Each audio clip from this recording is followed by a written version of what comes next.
بەڕێوەبەرایەتی ڕایەنان و پیشەی هەڵەبجە زیاتر لە مانگێکە بەکارهێنانی هەموو جۆرە مەوادێکی پلاستیکی قەدەغە کردووە. بەڕێوەبەرەکەشی دەڵێت ئامانجبان خزمەتکردنی ژینگە و تەندروستی تاکەکانە. هەر لەو چوارچێوەیەدا لە سەرجەم بەڕێوەبەرایەتیەکە شوشە و فافۆن لە بری پلاستیک بەکاردێنرێت.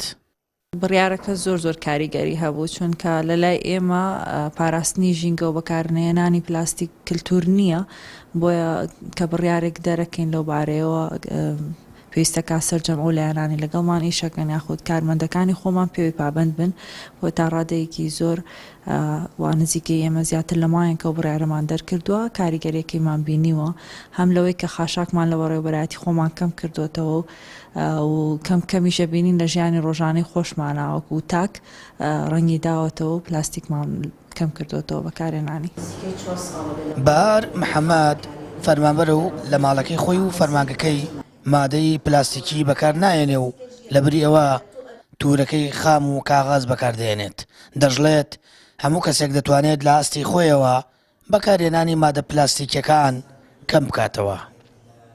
نزیکەی 4 ساڵە لە ماڵەوە تورەکەی خام بڵێن لەگەڵ زەرفی قاقز بەکارێنم بۆ ژینگەکەیشم پاکترە و جوانتریشە هەتا بۆ نەخۆشی و شتیش تۆ کە بڵێن زەرفی قاقز بەکارهێنا یا شوشەی بڵێنشتی پلاسیک یا ئەم شتانی کە پلاسیکە بەکاریهێنی خراپە هەم بۆ ژینگەکەمان هەم بۆ جەستەی خۆشمان ئەم نەخۆشیانە بۆیە ئیسا زۆرە زیاتر شتی پلاسیک بەکارێنی سیرەکەی هەموو ماڵێ پڕە لە شتی پلاسیکە نەزام ینی بۆ دەوری پلاسیک بێ بۆ قاپ پلاسیک بێ بۆ پەرداخ پلاسیک بێ ینی ناتوانین شوشە بەکاربێنین. داواکەین لە زۆربەی فەرمانگە حکوومیەکانە بە حکومی هەڵەبجە شارێکی بچووکە بتوانین ئەم بەکارهێنانی مادە پلاستیکەکان بکەین بە کللتور و لە سەرجەم فەرمانگەکانە جێبەجێ بێەوە هیوادارین لە سەرجەم فەرمانگەکانە ئەم بڕیارە بکرێتە بڕیارێکی جدی و بتوانین کۆنتترۆلی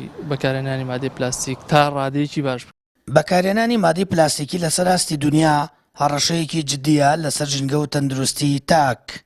هەر بۆیە زیاتر لە 4 ساڵ دەبێت لە هەڵەبجە کار دەکرێت بۆ بەکارهێنانی مادەی پلاستیکی و بەکارهێنانی تورەکەی خام و کاغاز بۆ زیاتر پاراستنی ژینگە و تەندروستی کۆمەڵگا.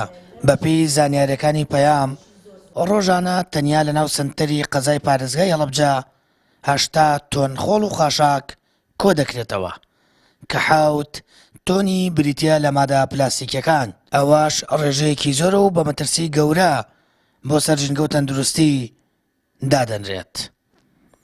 سامان فەتاح کەناڵی ئاسمانی پەیام هەڵەبجە.